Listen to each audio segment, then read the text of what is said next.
I'm looking too. Send them my way. She's like, and I started laughing. I was like, oh my God, you and Joe both are so hilarious. But it does, you know, I spend money. So like Facebook, I don't have a paid account. Yeah. You know, the other platforms, I don't have a paid account. I'm spending money every month because I have a premium account on LinkedIn so that I can access other features. So that does increase my expectations in terms of what I'm getting for that. Otherwise, why would I bother to contribute money on a monthly basis to access these other things? So if you're going to ask for people to pay for an enhanced profile, you need to deliver on enhanced services. And while I applaud the fact that they've removed so many fake profiles, they could be using the resources to invest more heavily into some of these issues. I absolutely agree with Robin in terms of, yes, you do have to be aware. You know, LinkedIn was the first social media profile I was ever on because I was introduced to it by a coach as a company in our country was shutting down and moving its operations to another country. And she said, you know, this is the first time for some of these folks that are going to be looking for a job in 20 years. LinkedIn was still new in 2007, 2008. And she said, get on it. And so I did. And so I was very protective of my LinkedIn early on, and then realized, oh my gosh, I have all these other careers I can connect with people.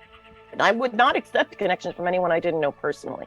And then that became very difficult in a digital world because people would say, oh, I saw you here, I saw you there. And so I started to get a little bit more lax. And I definitely, like Joe, have tightened that up significantly because I'm just so tired of being inundated with offers of upselling. And I worked for the Small Business Administration. I'm very good at working with small businesses. I'm sorry, if you're 30 years younger than me, there's probably some things I can learn from you because I can learn from anybody. But I've been working in community and economic development for 30 years.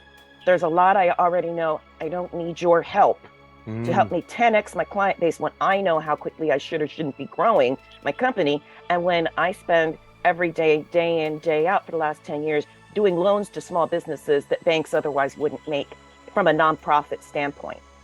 So stop, know your audience. If you're gonna be a scammer, at least know your audience and do your homework. But I'd like to think that LinkedIn could at least invest some dollars into bot control. The other part of that is I don't think they take enough responsibility. Yet again, on this chain that I have about Paul Wagner, one of the persons said that they reported this Michael Frazier, and LinkedIn said, well, there's not really a lot we can do about it because he contacted you outside of the platform. That's true, but they could at least look into it. And another person who had a similar response said LinkedIn came back and said, we don't have a problem with anything that the person actually said to you. That's not okay if this is a professional platform. You want to go create LinkedIn for LinkedIn for singles, fine. But LinkedIn professional profile where people are paying a premium in some instances to have access to other professionals in a professional setting, no, I have an issue with that. And I really hope that this leads to a broader conversation about how they can improve their platform if they want to continue to monetize it. Well, definitely you can add great value, all of the guests here, by publishing this chat. And it's funny because Gregory and I were on a recording fairly recently, but it was just after the smiling emoji had been introduced.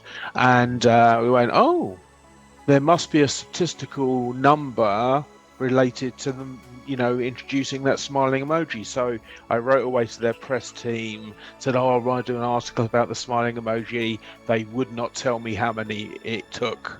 So remember that. Yeah, so we're in a situation with SocialMeToo currently where we are just before it becoming a self-fulfilling, rolling, growing entity.